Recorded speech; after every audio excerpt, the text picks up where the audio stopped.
મિત્રો મેથ્સ અને રિઝનિંગમાં હમણાં જ તાજેતરમાં 23/4/2017 મતલબ કે ગયા રવિવારે પીએસઆઈની જે ઇન્ટરનલ એક્ઝામ કે જે લોકો કોન્સ્ટેબલમાં હોય અને એ લોકોને ઇન્ટરનલી પીએસઆઈની તૈયારી કરતા હોય એમના માટેની આ એક્ઝામ હતી અને એમાં આ જે કંઈ મેથ્સ અને રિઝનિંગના જે સમ્સ છે એમાં આપણે જરા નજર કરીએ.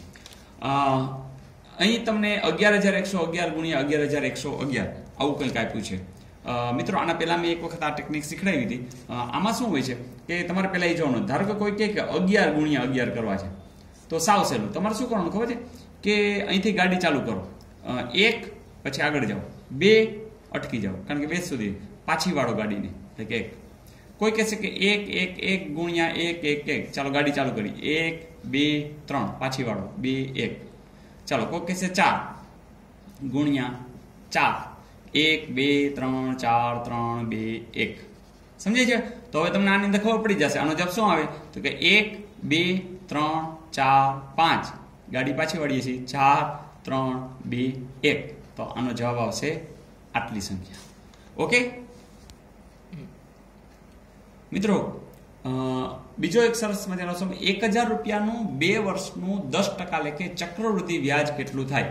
તો ચક્રવૃદ્ધિ વ્યાજ મુદ્દલ એનું સૂત્ર છે કે એ બરાબર પી કૌંસમાં 1 + r/100 ઉપર n ઘાત.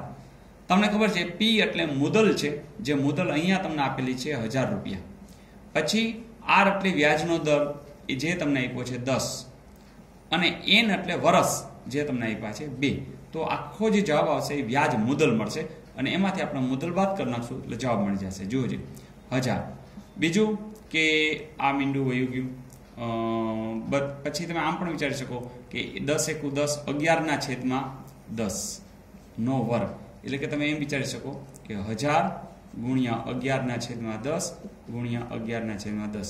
ચાલો આ 2 મીંડા જવા દેશો તો 11 ગુણ્યા 11 એટલે કે 121 અને 2 મીંડા.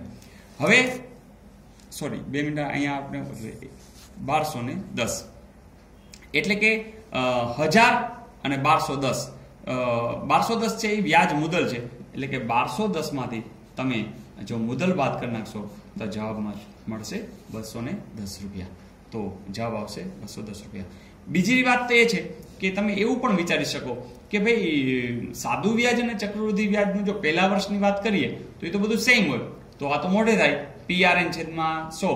પી એટલે 1,000, આર એટલે 10 એટલે ગુણ્યા 10 ગુણ્યા 1 વર્ષ. તો 1 વર્ષનું આપણે જોઈએ તો ખાલી એક મીંડું જ કાઢી નાખો, 1,000 ના 10% 1 વર્ષનું, એટલે કારણ કે PRN/100 એટલે કે તમે પી એટલે 1,000 લ્યો છો, આર એટલે પેલા 10 અને n એટલે 1 વર્ષનું પેલા લઈ લી, તો શું થાય જોજો, આ 2 મીંડા ઉડી ગયા એટલે કે 100.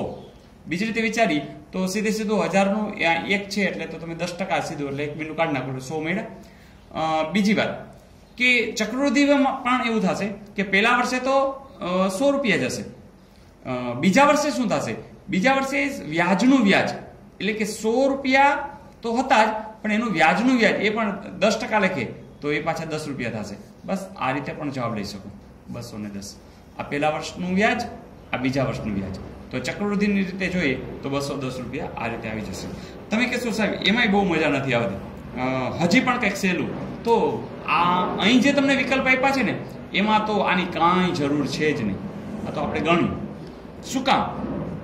તમને એમને બી ખબર છે કે 1,000નું 1 વર્ષનું 10% લેખે તો 100 રૂપિયા થાય. તો 2 વર્ષનું 200 ને આડેગાડે હોય તો આ 200 ને આડેગાડે છે? ના, નથી. 200 થી થોડુંક વધારે હોય, આ પણ નથી, આ પણ નથી. 200 થી થોડુંક વધારે એટલે તો આ જ હોય ને. ઓકે.